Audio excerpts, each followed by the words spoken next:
오늘도 그대의 최고의 날입니다. 임은미 선교사 묵상입니다. 2026년 2월 18일 수요일 최고의 날. 이 세대는 어떠한 세대인가? 로마서 12장. 어제 아침에 아래와 같은 문자가 왔다. 26년 2월 12일 묵상에서 선교사님 말씀 중에 울부짖으며 기도하는 어떤 여성 성도를 보시고 재정적 어려움이 있는 모양이다 하셨는데, 그 여인이 제 마음에 계속 남아 미약하나마 도움을 드리고 싶어서요. 중간 생략. 누구누구 이름으로 120만 원 입금했습니다. 이미 그녀의 필요에 응해 주셨다면 재정적 어려움에 힘든 현지인을 도와주십시오. 많이 울면서 부르짖던 그 자매를 다음날 도와주려고 재정을 준비해서 갔는데 그 자매를 볼 수 없었다. 그 다음날 또 찾아보았지만 만나지 못했다. 이러한 문자를 받았기에 그 자매를 만나면 도와주고, 그렇지 않을 경우에는 어떻게 하는 것이 좋을지 생각해 보았다. 사실 그 자매뿐 아니라 우리가 살고 있는 동네의 현지인들 대부분의 문제는 재정 문제라고 할 수 있다. 그래서 새벽 기도에 나오는 모든 분들에게 그분이 보내주신 헌금으로 한 사람당 약 1만 원 상당의 상품권을 나누어 주었다. 이번 일을 겪으면서 한 가지를 깊이 생각하게 된 것이 있다. 울부짖던 한 자매로 인해 다른 사람들이 혜택을 입게 되었다는 것이다. 하나님께서 분명히 그 자매도 도와주시리라고 믿는다. 나는 거의 매일 새벽 기도에 가니까 언젠가는 다시 그 자매를 만나게 되리라 생각한다. 한 사람의 부르짖음이 얼마나 중요한지 배우게 되었다고 하겠다. 내가 열심히 부르짖으면 하나님께서 나에게 응답하실 뿐 아니라 나의 부르짖는 기도를 통해 다른 사람들에게도 축복의 통로가 될 수 있다는 사실을 이번에 깨닫게 되었다. 어제는 아주 감동적인 감사 문자를 받았다. 그 문자는 아래와 같다. 자해하고 인생을 포기했는데 선교사님이 새로운 삶을 살게 하셨어요. 감사합니다, 선교사님. 저 꼭 선교사님 뵙고 싶어요. 죽었다 살아난 저이니까요. 너무 고맙고 또 기특해서 축복 케이크를 보내주었다. 힘들어하던 어느 형제로 기억된다. 많이 힘들었을 때 기도해 주었고 하나님께서 이렇게 건강하게 붙들어 주셔서 참으로 감사하다. 이 외에도 어제는 그야말로 문자들이 많이 와서 아침 내내 문자 사역을 한 것 같다.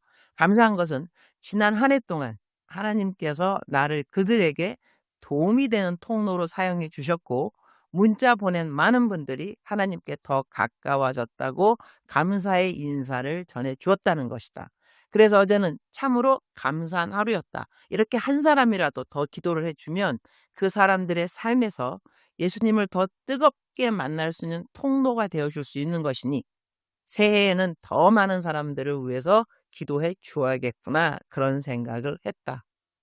우리말 성경 로마서 12장 2절. 여러분은 이 세대를 본받지 말고 오직 마음을 새롭게 함으로 변화를 받아 하나님의 선하시고 기뻐하시고 온전하신 뜻이 무엇인지 분별하도록 하십시오. 이 세대를 본받지 말라고 한다. 이 세대는 어떤 세대인가? 베드로후서 3장 3절 4절을 보게 되면 먼저 이것을 알아두십시오. 마지막 날에 조롱하는 자들이 와서 자기들의 욕심을 따라 행하며 조롱하며 말하기를 그분이 오신다는 약속이 어디 있느냐? 조상들이 잡는 이래로 만물이 처음 창조될 때와 같이 그냥 있다라고 할 것입니다. 이 말씀에 의하면 이 세대는 예수님의 재림을 믿지 않는 세대이다. 베드로후서 3장 8절하고 9절에 보게 되면 사랑하는 자들아, 이것 한 가지를 잊지 마십시오. 주께는 하루가 1000년 같고 1000년이 하루 같습니다. 주께서는 어떤 사람들이 더디다고 생각하는 것 같이 그 약속을 더디 이루시는 것이 아니라 오히려 여러분을 위해 오래 참으시는 것입니다. 아무도 멸망하지 않고 모두가 회개하기에 이르기를 바라시는 것입니다.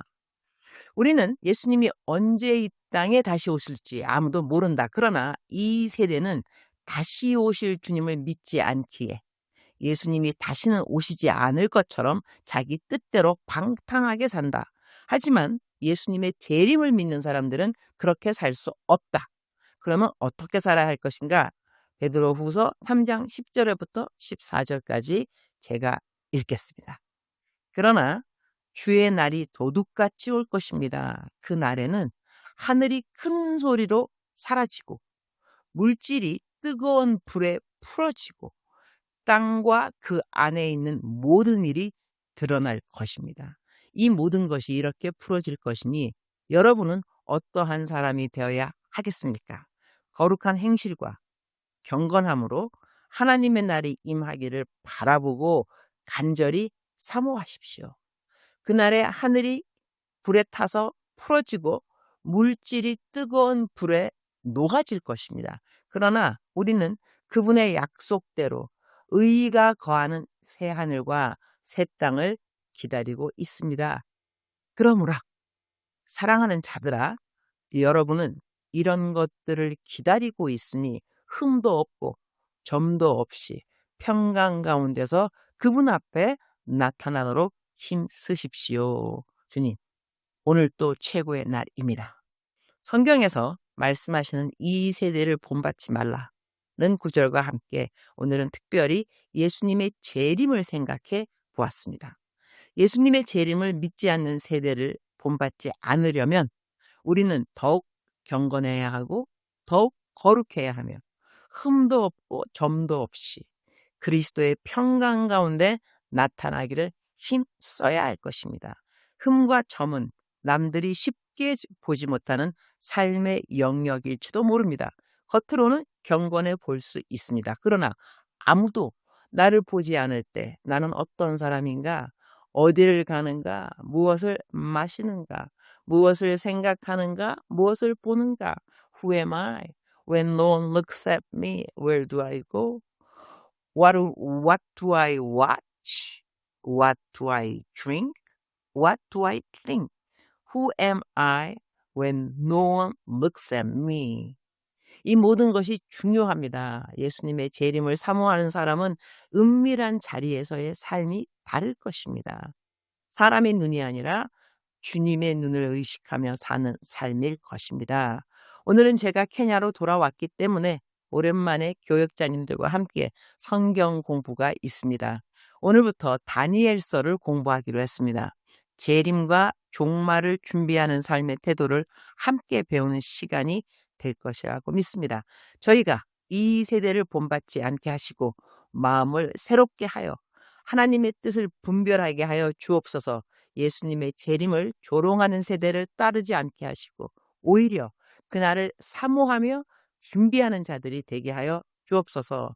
아무도 보지 않는 자리에서도 경건하게 하시고 거룩하게 하시며 흠도 없고 점도 없이 평강 가운데 주님 앞에 서도록 도와주시옵소서. 오늘 시작되는 다니엘서 성경 공부 위에 지혜를 부어주시고 저희 모두가 재림을 준비하는 삶의 태도를 배우게 하여 주옵소서. 주님 사랑합니다. 주님 감사합니다. 오늘 또 우리 주님 저를 보시면서 하루 종일 기쁨을 넘어서 감동을 받으시면 참 좋겠습니다. 외우면 좋은 말씀 베드로후서 3장 14절. 그러므로 사랑하는 자들아, 여러분은 이런 것들을 기다리고 있으니 흠도 없고 점도 없이 평강 가운데서 나타나도록 힘쓰십시오. 작정서 점수 100점. 사랑하는 그대여, 사랑하는 그대여, 출석 부르고 있습니다. 대답하셨나요? 사랑하는 나의 딸, 사랑하는 나의 아들, 나의 재림을 사모하느냐? 너는 사모하느냐? 아니면 잊고 살고 있느냐? 아니면 생각하기 싫으냐? 주 예수 그리스도 재림하신다는 약속의 말씀 꼭 지켜질 것이니라. 너의 세대에 지켜진다고 생각해 본 적이 있느냐? 너의 세대에 지켜진다고 한다면 너는 오늘 어떻게 살면 좋겠느냐? 지혜가 있을지어다. 사랑하는 나의 딸, 사랑하는 나의 아들, 지혜가 있을지어다. 하늘나라의 지혜가 너에게 오늘 있을지어다. 사랑하는 그대여, 사랑합니다. 사랑하는 그대여, 축복합니다. 주 예수 그리스도의 재림을 사모하는 그대가 되기를 더더욱 축복합니다.